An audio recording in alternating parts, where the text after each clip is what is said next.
زمان کف شهر نبود دور با مسئولم حمله کردم به دوستم ولی کار میدم و بچه و دوستم برجای بحضرت بود نبود جام میشم نموندن دوستای قدیمیم چون من بر زدم بخود دوست صمیمی دکتر که خودمون مریضی مکسمون همه جا زنگاری شهیدی و هر شب برام میکرد گریه میکنیم دیری لحظ میدیم لیله کسی رو من نکردم تو را بله ولی رفت و ازم شدم بله گنگ نمیشی با لباس چیریکید نه خودت نه کل تیم فریکید بودو بیا ببین نسخت کی پیچید رپ کن بودم حتی تو کلینیک بیشتر گوش بده باز کن چشمات داستر احتیاج نداره اسپورت دل دوانم میکنم اووردوزه که تو خیابون میکنم ارشاد با افغانی بیای از در ای من با دمپایی میام لب دبل جی کار لیکین که تش میشه لب سر شیر جار درشی همه سر فرق داره احترام به اوجی با این که به مالی برش موری باید بخونی فاتر رپ فاکونت پاپ بشه تو موزیک همه جا سیس میگیری که میگم نجابت گول باید بسونک بخوری چو پیسول خودمونیم حتی با ایوان پول کسی گنگستر نمیشه راه دور چاقه هر شب افسان و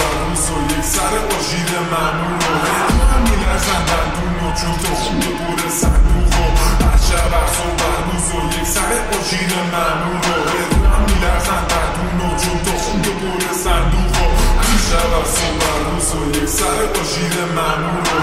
من میلرزن دندون و چون تو خونده بور صندوق رو هر شب افسان و روز و یک سر آژیر معمول رو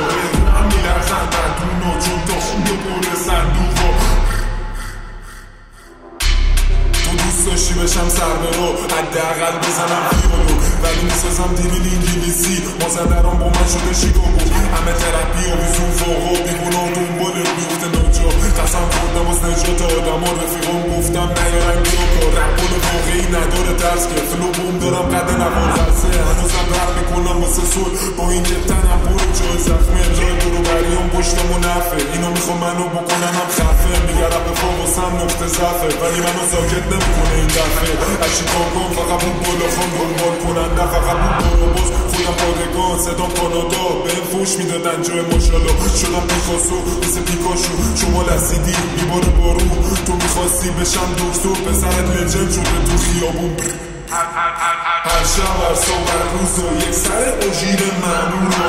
من میلرزن دندون و چون تو خونده پر صندوق رو هر شب هر صبح هر روز و یک سر آژیر معمول رو من میلرزن دندون و چون تو خونده پر صندوق رو